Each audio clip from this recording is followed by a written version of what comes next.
Morning everybody. अब हम बात कर रहे हैं मैथ्स की। मैथ्स का जो सिलेबस है ये बहुत बड़ा सिलेबस होता है, बट कॉम्पिटिटिव एग्जाम में हम मैथ्स को अगर बेसिकली देखें, जो एसएससी है, बैंकिंग है, सीडीएस है, या फिर ऐसी कॉम्पिटिटिव एग्जाम जिसमें 10th लेवल तक के मैथ्स की बात होती है, मैथ्स को हम बेसिकली डिवाइड करते हैं 6 यूनिट्स में। पहला होता है अरिथमेटिक। पहला जो यूनिट होता है वो है अरिथमेटिक। अरिथमेटिक में हम पढ़ते हैं time and work, time and distance, profit loss, percentage, average. इन सब की जो बात हम बेसिकली सीखते हैं वो होता है अरिथमेटिक। ये सबसे बेसिक मैथ्स होता है। It is also called quantitative aptitude. इसी को हम संख्यात्मक अभियोग्यता भी कहते हैं। सेकंड पार्ट इसमें होता है मेंसुरेशन। मेंसुरेशन में हमें 2 यूनिट पढ़नी होती है, area and volume. Mensuration second unit जो होती, जिसमें हम पढ़ते हैं area and volume. Third part of the math segment is algebra. Algebra जिसे हिंदी में बीज गणित कहते हैं, बीज गणित। एलजेब्रा, मेंसुरेशन को हिंदी में कहते हैं क्षेत्रमिति, और इसे कहते हैं संख्यात्मक अभियोग्यता या अंक गणित। इसे कहते हैं अंक गणित। एलजेब्रा, बीज गणित। एलजेब्रा में एक्स के बेस पर आपसे सवाल पूछे जाते हैं, मतलब एक्स, वाई और जेड के वेरिएबल्स यहां आते हैं। जैसे हमने अगर इसमें देखा होगा तो एलजेब्रिक आइडेंटिटीज होता है, या फिर हम कहें तो क्वाड्रेटिक इक्वेशन होता है, लीनियर इक्वेशन होता है। इस टाइप के यूनिट हम यहां पर देखते हैं। इसका चौथा सेगमेंट यहां जो आता है वो होता है जियोमेट्री, ज्यामिति। ज्यामिति में हम पढ़ते हैं डिफरेंट टाइप्स के एंगल।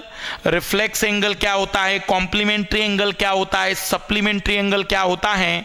कई टाइप्स के एंगल की हम यहां पर बातचीत करते हैं। Angle determination, length determination, relation between length and angle, side and angle, सब जगह की बातचीत हम जो पढ़ते हैं वो होता है ज्योमेट्री। इसे कहते हैं ज्यामिति। 5वीं यूनिट जो हमें पढ़नी होती है वो होता है ज्योमेट्री के बाद जो आखिरी सेगमेंट होता है ट्रिगोनोमेट्री, त्रिकोणमिति।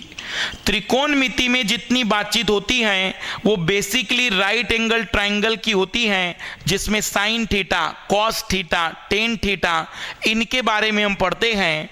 और जो लास्ट 6 सेगमेंट होता है इसे हम कहते हैं DI, data interpretation.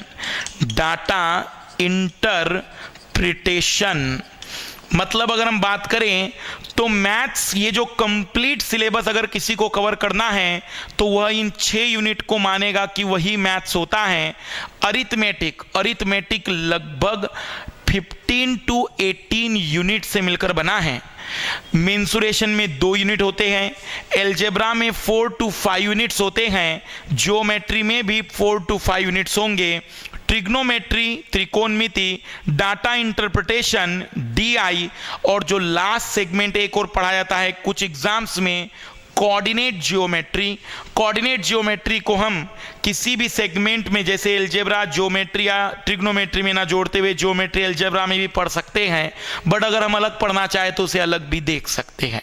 But basically maths हम इतने सेगमेंट से मिलकर बना हुआ मानते हैं। आइए हम एक एक सेगमेंट में से एक एक को कवर करेंगे। सबसे पहले हम देखते हैं अरिथमेटिक, संख्यात्मक अभियोग्यता और अंकगणित। ये काफी इंपॉर्टेंट होता है और इस पर जो सवाल आते हैं लगभग 50% मैथ्स के सवाल इसी से मिलकर बनेंगे, सीडीएस, एसएससी, बैंकिंग में।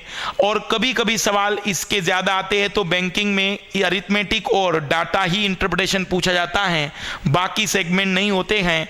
हम देखेंगे कितने टाइप की बातचीत हम यहां देख सकते हैं। क्या पहले ये बात क्लियर हो रही है सभी को? तो आइए हम पहला यूनिट इसमें स्टार्ट कर रहे हैं, अरिथमेटिक, अंकगणित।